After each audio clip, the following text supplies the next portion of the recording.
इचलकरंजीकर हो, mega properties एक्स्पोसाठी सज्ज व्हा. भारतातील अग्रगण्य रिअल इस्टेट डेव्हलपरचे फ्लॅगशिप प्रोजेक्ट्स आणि रिअल इस्टेटमधील सुवर्ण संधी शोधण्याची सुवर्ण संधी, सर्व काही एकाच छताखाली.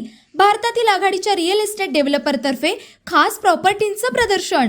स्थळ स्टेटस इन हॉटेल इचलकरंजी. दिनांक 22 ऑगस्ट 2026. वेळ सकाळी 10 ते संध्याकाळी 7. प्रदर्शनाची मुख्य वैशिष्ट्ये: प्रीमियम फ्लॅगशिप प्रोजेक्ट्स. एक्स्पोसाठी खास विशेष ऑफर, मर्यादित प्रवेश. प्रीमियम प्रॉपर्टीज पाहण्याची आणि वैयक्तिक मार्गदर्शनासाठी आमच्या तज्ज्ञांशी थेट चर्चा करण्याची ही सुवर्ण संधी सोडू नका. तुमची भेट निश्चित करण्यासाठी आजच संपर्क करा. 73 53 47 94 00. मर्यादित जागा उपलब्ध आहेत. तुमची वेळ आजच निश्चित करा.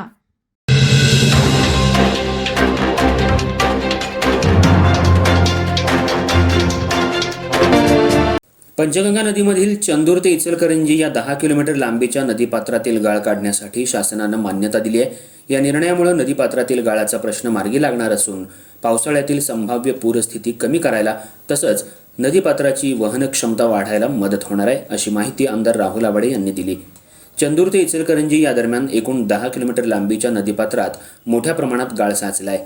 त्यामुळे नदीच्या प्रवाहावर परिणाम होत असून पावसाळ्यात नदीपात्राची पाणी वाहून नेण्याची क्षमता कमी होत असल्याचं निदर्शनाला आलं. या संदर्भात मागील आठवड्यात जलसंपदा मंत्री राधाकृष्ण विखे पाटील यांच्या दालनात बैठक झाली होती. या सर्व पार्श्वभूमीवर शासन स्तरावर सातत्यानं पाठपुरावा करून पंचगंगा नदीतील गाळ काढण्याच्या कामाला मान्यता मिळवून देण्यासाठी प्रयत्न करण्यात आले. या प्रयत्नांना अखेर यश आलं असून शासनानं या कामाला हिरवा कंदील दाखवलाय. गाळ काढण्याचं काम पूर्ण झाल्यानंतर पंचगंगा नदीपात्राची खोदी आणि पाणी वाहून नेण्याची क्षमता वाढायला मदत होणार आहे.